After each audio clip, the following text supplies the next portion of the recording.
Hello friends, कल हम पढ़े थे पॉलीमॉर्फिज्म टू टाइप का होता है। एक होता है मेथड ओवरलोडिंग, दूसरा होता है मेथड ओवरराइडिंग। ठीक है, कल हम मेथड ओवरलोडिंग कैसे होता है और उसको कैसे लिखते हैं वो सब पढ़े थे। आज हम पढ़ेंगे मेथड ओवरराइडिंग। ठीक है, तो मेथड ओवरराइडिंग के लिए हमें 3-4 स्टेप्स को मानना पड़ेगा और जानना पड़ेगा। ठीक है, उसके बाद ही हम मेथड ओवरराइडिंग कर सकते हैं। ठीक है, इसमें क्या बोल रहे हैं, रूल नंबर 1 कि ये बोल रहा है कि सेम नेम ऑफ 2 और मोर देन 2 मेथड्स। क्या होगा, मोर देन 2 मेथड और 2 से ज़्यादा मेथड होगा पर उस सबका मेथड का नाम सेम होगा। ठीक है, पहला रूल।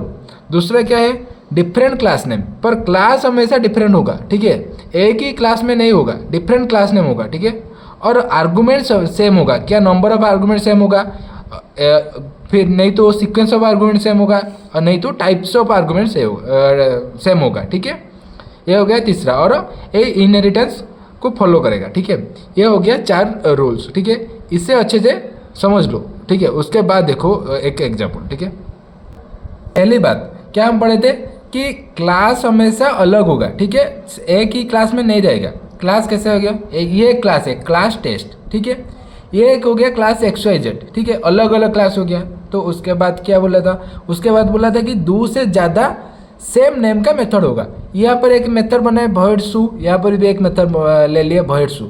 तुम और अगर क्लास लेते तो और भी मेथड ले सकते हो कि सेम मेथड। ठीक है, तो इसमें एक और क्या बोल रहा था, ये बोल रहा था कि सेम आर्गूमेंट होगा। Argument, types of argument, otherwise sequence of argument, otherwise number of argument, ये तीनों चीज़ सेम होगा। ये नहीं तो ये नहीं तो ये नहीं तो ये। ठीक है, तो इधर क्या हो रहा है, क्या इसमें भी आर्गूमेंट नहीं है, इसमें भी आर्गूमेंट नहीं है, मतलब क्या नंबर ऑफ आर्गूमेंट्स इक्वल है। ये रूल्स को फॉलो कर रही है।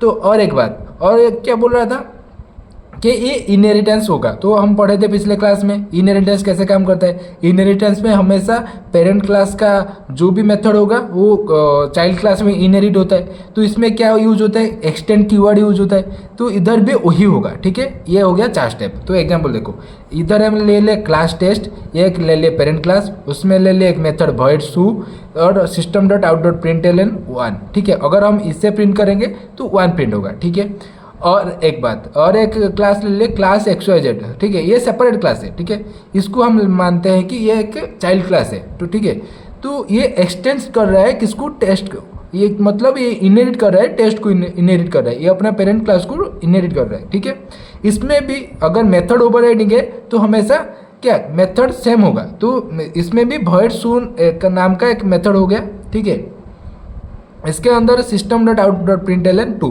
जब हम इसको कॉल करेंगे तो ये प्रिंट होगा। ठीक है, समझ ले। इसके बाद क्या आया, पब्लिक स्टैटिक, एक मेन मेथड बना लिए जिसमें हो गया public static void main string arcs, ये हो गया।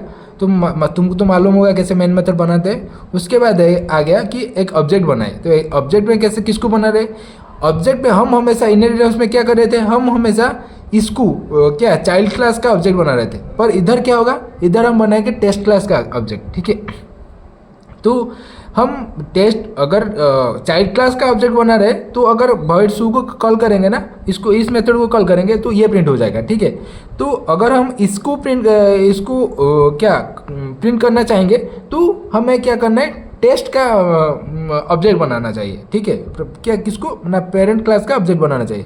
इसीलिए test T is equal to new test, तो पेरेंट क्लास का ऑब्जेक्ट बन गया टी डॉट शू। जब हम टी डॉट शू को कॉल करेंगे तो system dot out dot println 1 ये रन होगा तो आउटपुट आएगा 1।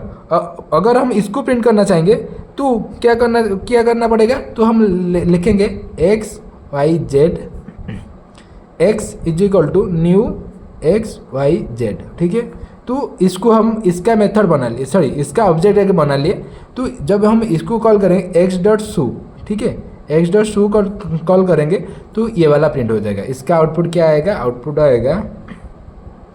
आएगा 2। समझ ले, ये हो गया मेथड ओवरराइडिंग। ठीक है, ये रूल को याद रखो, मेथड ओवरराइडिंग हो जाएगा। ठीक है, आज के लिए इतना ही, थैंक यू।